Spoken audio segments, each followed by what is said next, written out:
Welcome back to One Chapter a Day Bible Challenge, Psalm 78. My people hear my teaching. Listen to the words of my mouth. I will open my mouth with a parable. I will utter hidden things, things from of old, things we have heard and known, things our ancestors have told us. We will not hide them from their descendants. We will tell the next generation the praiseworthy deeds of the Lord, His power, and the wonders He has done.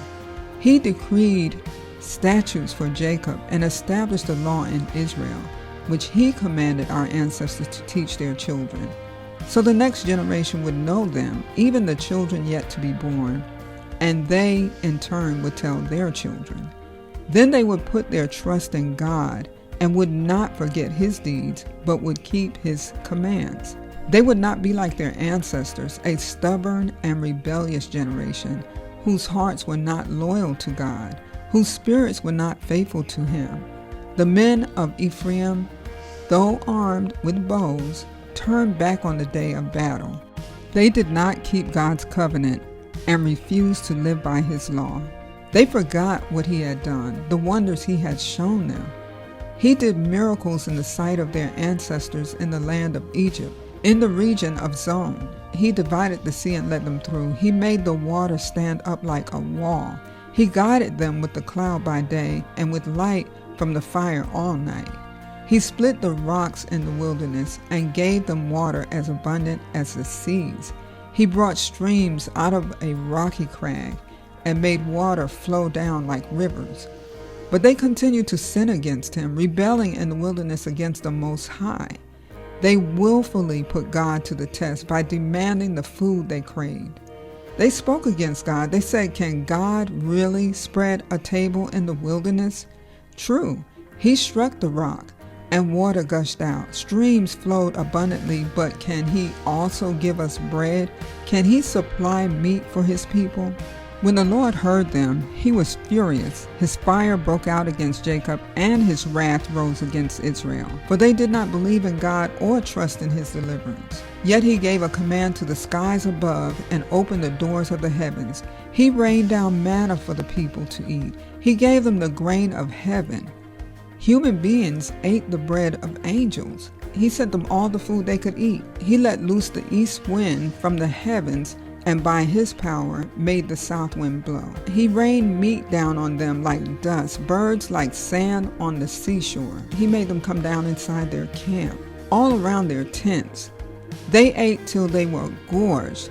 He had given them what they craved. But before they turned from what they craved, even while the food was still in their mouths, God's anger rose against them. He put to death the sturdiest among them, cutting down the young men of Israel. In spite of this, they kept on sinning. In spite of His wonders, they did not believe. So He ended their days in futility and their years in terror. Whenever God slew them, they would seek Him. They eagerly turned to Him again. They remembered that God was their rock, that God Most High was their Redeemer. But then they would flatter Him with their mouths, lying to Him with their tongues. Their hearts were not loyal to Him. They were not faithful to His covenant. Yet He was merciful. He forgave their iniquities and did not destroy them. Time after time He restrained His anger and did not stir up His full wrath. He remembered that they were but flesh, a passing breeze that does not return. How often they rebelled against Him in the wilderness and grieved Him in the wasteland.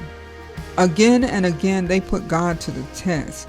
They vexed the Holy One of Israel. They did not remember His power the day He redeemed them from the oppressor, the day He displayed His signs in Egypt, His wonders in the region of Zon. He turned their river into blood. They could not drink from their streams. He sent swarms of flies that devoured them and frogs that devastated them. He gave their crops to the grasshopper, their produce to the locust. He destroyed their vines with hail and their sycamore figs with sleet. He gave over their cattle to the hail, their livestock to bolts of lightning. He unleashed against them His hot anger, His wrath, indignation, and hostility, a band of destroying angels. He prepared a path for His anger. He did not spare them from death, but gave them over to the plague. He struck down all the firstborn of Egypt, the first fruits of manhood in the tents of Ham. But he brought his people out like a flock. He led them like sheep through the wilderness. He guided them safely so they were unafraid. But the sea engulfed their enemies.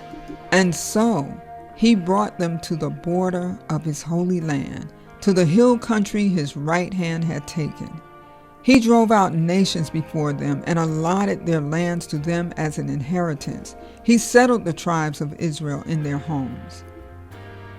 But they put God to the test and rebelled against the Most High. They did not keep his statutes. Like their ancestors, they were disloyal and faithless, as unreliable as a faulty bow. They angered him with their high places. They aroused his jealousy with their idols.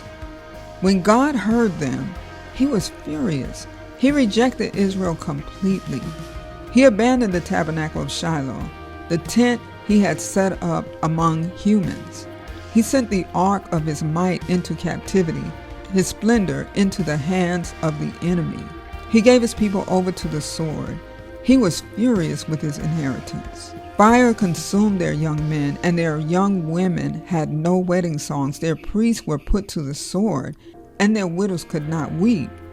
Then the Lord awoke as from sleep, as a warrior wakes from the stupor of wine. He beat back his enemies. He put them to everlasting shame. Then he rejected the tents of Joseph. He did not choose the tribe of Ephraim, but he chose the tribe of Judah, Mount Zion, which he loved.